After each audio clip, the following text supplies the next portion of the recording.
Tour guides of Reddit. What is the dumbest question someone asked during a tour? Tourists in Dutch windmills always ask where the engine is. They don't believe the wind can rotate the blades for some reason. This gets asked way too often.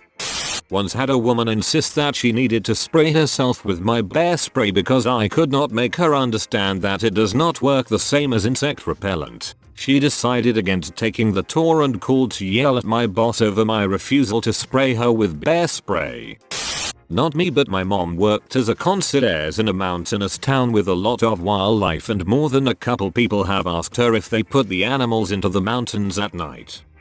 My girlfriend worked at the Sherlock Holmes Museum in London at 221B Baker Street, and apparently a surprising number of fully grown adults are under the impression that Sherlock Holmes is an actual living person who really lives there. The worst part was that they weren't allowed to disabuse the guests of their misconceptions, so when the guests would ask where is Sherlock Holmes, she'd have to say something like, oh, he's just out on a case at the moment. Seriously weird tbh. I once worked as a tour guide in Edinburgh. At 1 PM every day the 1 o'clock gun is fired from Edinburgh Castle. I have been asked more times than I can count, what time does the 1 o'clock gun go off? I also loved being asked when Scottish people celebrate New Year's Eve. I thought she was joking, so I said the 25th of July. She wasn't joking. I was a park ranger working at the information desk. A woman approached me to get a map. While we were talking, a bell started ringing. She asked about the bell and I told her it was in the clock tower and that it rang out the time every hour on the hour. She asked how many times it would toll, so I looked at my watch and said 12. She then said, 12? Why 12? What's the significance? I said, it's noon. Used to give tours of a historic wooden grain elevator and farm buildings from the early 1900s. Had a guest ask, isn't it amazing how much healthier everyone was back then, before we had all these chemicals? At the time, we were standing next to a machine that was used to coat grain with formaldehyde to make it last longer. Why did the Anasazi build their home so far away from the road? Overheard on a tour. The guide recovered fairly quickly. I'll post for my Scotland tour guide. So a few tours before my group was another group of Americans. This one bunch was quite observant and we're having a great time, looking at farmland and such. This one lady spots a sheep with a dyed spot of wool, and with all seriousness, she asks, is that the way to tell what color wool the sheep will grow? And to bless the tour lady for her response, yes, keep an eye out for the tartan sheep. They are lovely this time of year. I work at a zoo and I was giving a tour which my 4-year-old cousin was on, and I was holding a snake for everyone to see. Afterward, when I was giving everyone hand sanitizer, he asked me how to make snakes. A different time a woman asked me if the animals were animatronic and I laughed, then she said I'm serious. In my head I was like, bitch, does that moving elephant really look animatronic to you? But I couldn't say that, so I just said no. I have an endless amount of the stories. Some pretty strange people come to the zoo, I guess. I was a tour bus driver up in Juneau, Alaska. I did exclusively cruise ship passengers and most of them were older and chose to go on a cruise ship because everything is taken care of for them and they don't need to think, so naturally I got a bunch. The most common ones were, do you guys take American money? What elevation are we at? This was immediately after they got off their ship. Or why is the glacier so dirty? The worst one I ever heard though was, what does clear weather have to do with flying safely? This was after a woman unloaded on me because her helicopter tour got cancelled because of fog and was looking for someone to yell at. I didn't even work for that company.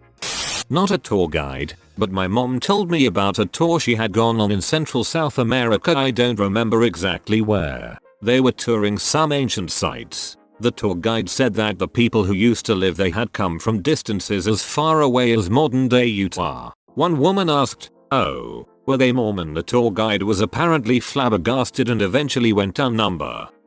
Not a tour guide, but once went on a trip to Swaziland, now known as Eswatini, with the dumbest adult woman I've ever met. It was a mission trip, so we were there to work, but she just kept asking about shopping, refusing to touch dirty things or try cultural experiences. We get to the sightseeing safari, no killing of animals, and we get about halfway through our ride when she taps the tour guide, TG, on the shoulder and asks, "So when are we going to see the tigers, TG? Tigers? Lady, yeah, tigers. IDK, what you people call it. Like a lion but with stripes? TG. No tigers in Africa. Lady, yes there are. I promised my kids I'd see tigers and bring back a picture of me petting one. TG. No tigers in Africa. Please do not pet the lions." She spent the rest of the trip bitching about not being able to see tigers on the continent. ETA. Formatting.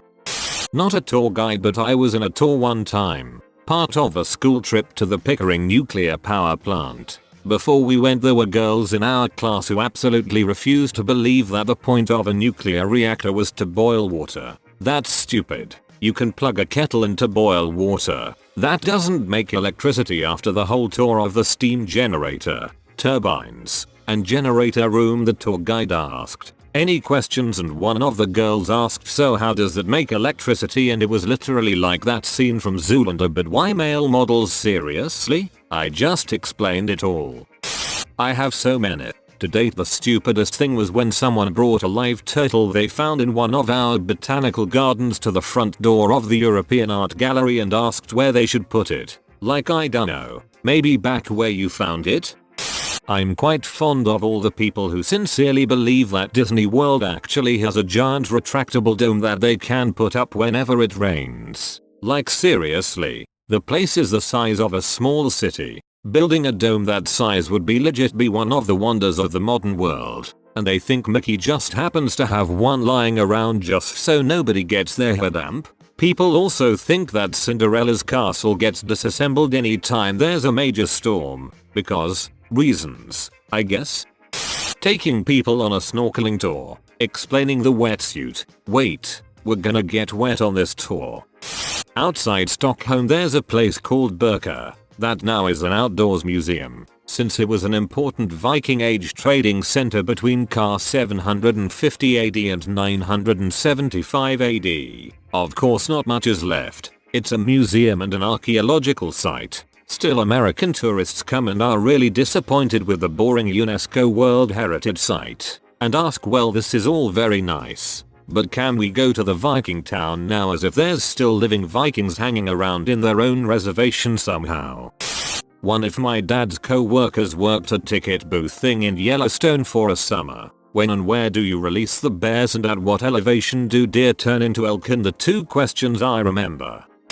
A friend of mine works as a tour guide at the Baths of Diocletian in Rome, where we lived 2 or 3 years ago. In the middle of November, waiting in line with other tourists, the staff spot a couple in matching bathrobes, sandals, plastic mini purse with some beauty products. They came from a nearby hotel, absolutely convinced that the baths were fully functional and they were about to have the most gorgeous day of their lives. The staff proceeds to collectively lose copious amount of shit, then they send them back. Mind you, all other people in line were wearing winter coats, scarves, and these two just married Americans were dead set in their bathrobes. I'd pay money to watch the hotel staff while these two morons return to the hotel and walk off the lobby.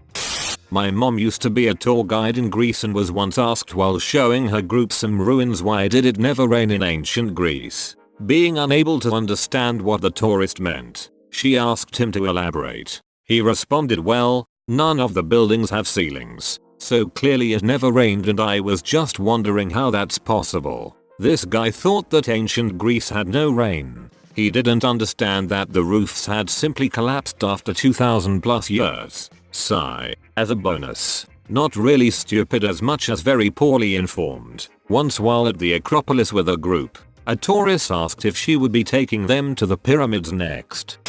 Overheard whilst walking round Colosseum. American tourist. So you are telling me all this was made before America? I do not believe you.